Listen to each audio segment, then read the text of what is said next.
അതേസമയം അനിശ്ചിതമായി തുടരുന്ന ഗസയിലെ ഇസ്രായേൽ ആക്രമണങ്ങൾക്കിടെ വെടിനിർത്തൽ ചർച്ചകൾ സജീവമാക്കിയത് ഖത്തർ അമീർ ഷൈഖ് തമീം ബിൻ അഹമ്മദ് അൽത്താനിയുടെ ഇടപെടലാണ്.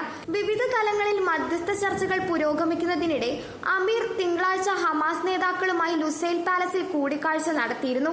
ഹമാസ് രാഷ്ട്രീയകാര്യ തലവൻ ഡോക്ടർ ഇസ്മായിൽ ഹനിയുമായുള്ള ചർച്ചയിൽ ഗസയിലെ നിലവിലെ സ്ഥിതിഗതികൾ ചർച്ച ചെയ്തതായി ഖത്തർ ന്യൂസ് ഏജൻസി റിപ്പോർട്ട് ചെയ്തു.